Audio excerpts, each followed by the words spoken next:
ఎక్కించమనాలి. మేము అడిగాం VVPAT స్లిప్లు ఎక్కించమని. Charging ఎలా పెరిగిందో మేము అడిగాం. దాన్ని ప్రూవ్ చేయండి సార్. ఇదిగోండి ఛార్జింగ్ ఇలా పెరిగింది, ఇదిగోండి మీ పోలైన ఓట్లు ఇన్ని, వీవీప్యాట్ స్లిప్లు ఇన్ని, ఇవన్నీ కౌంట్ చేయండి. కేసులు పెట్టారా? బాలినేని గారు వీళ్ళు జనసేనలో కూర్చున్నారు సార్. జనసేనలో ఆయన వెళ్ళాడా, ఇంకో పార్టీలోకి వెళ్ళాడా అని అనవసరం. ఆయన ఒక్కడే కాదు కదా వేసింది.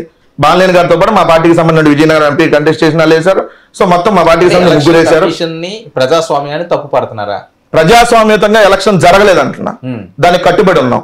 సో ఈవీఎంల ద్వారా ఏదో వచ్చేసి 90,000 80,000 మెజార్టీలు వచ్చేసి మేము శుద్ధపోసలు అని అనుకుంటే వదిలేయండి. రేపు పొద్దున్న తెలిసిద్ది కదా, అన్ని వేళ ఒకేలాగా ఉండదు కదా. ఎందుకు కంగారు ఎందుకు పడతారు?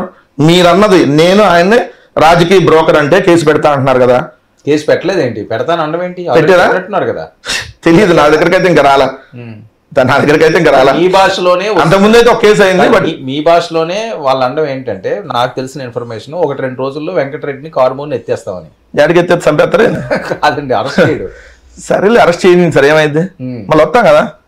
కాకపోతే మీరు ఇంటర్వ్యూకి పిలిస్తే 10 రోజులు అందుబాటులో ఉంటాం, జైల్లో ఉంటాము. తర్వాత ఫిక్స్ అయిపోయారు జైలుకి వెళ్ళడానికి. తర్వాత వస్తాం కదా.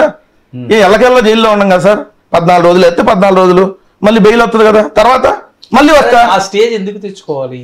రాజకీయాల్లో కోట్లాది మంది ఉన్నారు. ఒక మాట, కొంతమంది మీద ఎందుకు కేసులు సార్? ఒక మాట, బలంగా వాయిస్ వినిపిస్తే కేసులు పెడతామనంటే ఈ కేసులకు భయపడేవాడు ఇక్కడ ఎవడో లేడు. ఈ కేసులకు భయపడితే రాజకీయాల్లో ఉండం.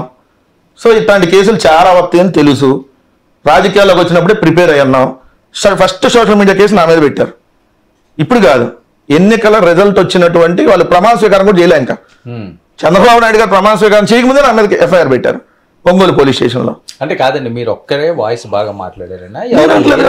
చాలా మంది, మరి చాలా మంది ఉన్నప్పుడు కొంతమంది మీద ఎందుకు పెడుతున్నారు కదా సార్. ఇప్పుడు ఎందుకు పెడుతున్నారు సార్? ఆత్మవిమర్శ చేసుకున్నారు. ఎంతమంది ఎందుకు కేసు పెట్టారని ఆత్మవిమర్శ చేసుకుంటే ఈ కేసు ఉండదేమో. ఎందుకు సార్ ఇప్పుడు నా మీద పెడుతున్నారు? సోషల్ మీడియాలో అనేక మంది మీద పెడుతున్నారు. ఎందుకు? ఇంటూరు రవికిరణ్ 15 కేసులు పెట్టారు. ఇంటూరు రవికిరణ్ సెటైరికల్ గా ఏదైతే వాళ్ళు చేస్తున్నటువంటి తప్పులు సెటైరికల్ గా ఎత్తు చూపుతాడు, కార్టూన్ రూపంలో ఎత్తు చూపుతాడు, కేసు పెట్టారు.